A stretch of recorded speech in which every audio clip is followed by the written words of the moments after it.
Hi guys, for today's video, ang ipapakita ko po sa inyo ang sarili kong brand na Eric Moto. Bali, version 5 and version 6 po.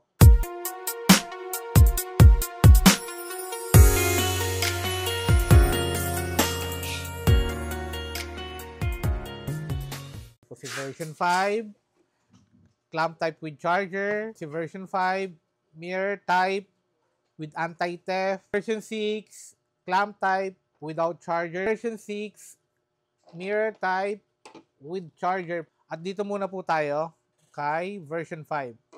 Si version 5 po, made of alloy and plastic po. At ito po yung clamp type. Kung mapapansin nyo po guys, may kasama po siya neto. Ito po, para po siya dito. Ayan po. Tapos, ito naman po, may kasama na rin po siyang screw. Parang Philip po siya, saka Allen. Ito po, pang-adjust po nyo yan dito. Dito sa likod. Ayan po, kung makikita nyo. Ganyan po siya. Depende po kasi yan sa phone. Adjustment nyo. Ayan, na-adjust po. Depende po. Ito po, sa taas naman po. Ganyan po. Tapos, ito guys, camera mount ready. Action camera ready. Ito po. Pwede po yan dito guys. Ikinakabit po sa likod. Ito po. Pwede po siya sa action camera. Kung makikita nyo po, ito po. Kaso lang guys, wala po siyang kasamang ganito. Ang mangyayari, separate po to binibili guys. Meron din po kaming, kung tawagan namin, sunshade ni Eric Moto. Ito po. So, para po maikabit nyo sa action camera, kailangan po ng ganito guys.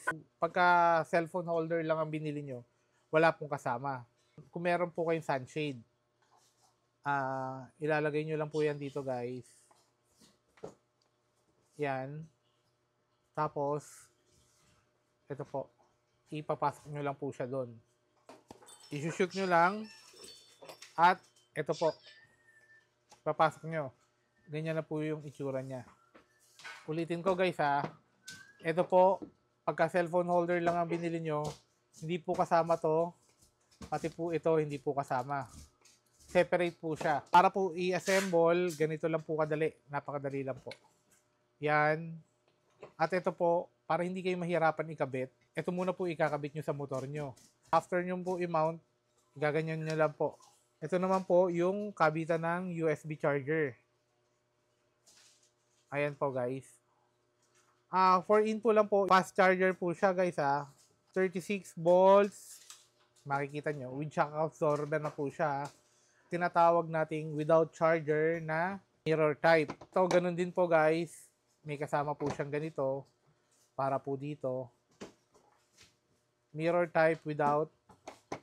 Lahat po ng version 5 natin. With shock absorber. Kaya po natin tinatawag siyang anti-theft. Pagkakaiba po nila sa hindi anti-theft, ito po, dipihit. So, nandyan lang po siya. Ito po, may tinatawag tayong susi. So, kung wala po neto guys, mapapansin nyo, ikot lang po siya ng ikot, hindi mo siya maluluwagan, masisikapan. Ganyan po. Para po maluwagan at masikipan, ganyan lang po. Ito naman po, dito naman po nilalagay yung rear mount niya. Ito po, guys, iniipit lang sa side mirror yan. Ganyan po. Ganyan po yung itsura niya pag naka-assemble na. Yan po. Ganyan. Pwede pong, depende po sa inyo kung anong style. Ganyan po. Or pwede po, left and right side mirror po ito ha. Si version 6, guys, hindi po siya applicable tong sunshade natin kung tawagin. Kasi po, naka-landscape po yung cellphone nyo kung mapapansin nyo po. Kung may sunshade kayo ng ganito, mababasa rin po yung cellphone nyo or hindi po sakop lahat. Kaya hindi po siya applicable. Pwede lang po siya sa version 5. Doon lang po siya pwede. Pero si version 6, with shockproof na rin po. With camera mount. Ito po, clamp type. So guys, ito nga pala, wala po akong anti-theft neto na ganito. Lahat po siya dipihit lang pong ganito. May separate po na nabibiling ganito na anti-theft. Pwede nyo pong bilhin, papalitan nyo lang po. Ganito po, papakita ko sa inyo. Papalitan nyo lang po.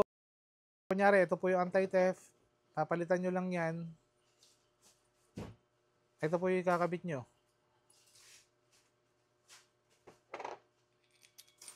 Yan. Ganyan lang po yung pagkabit.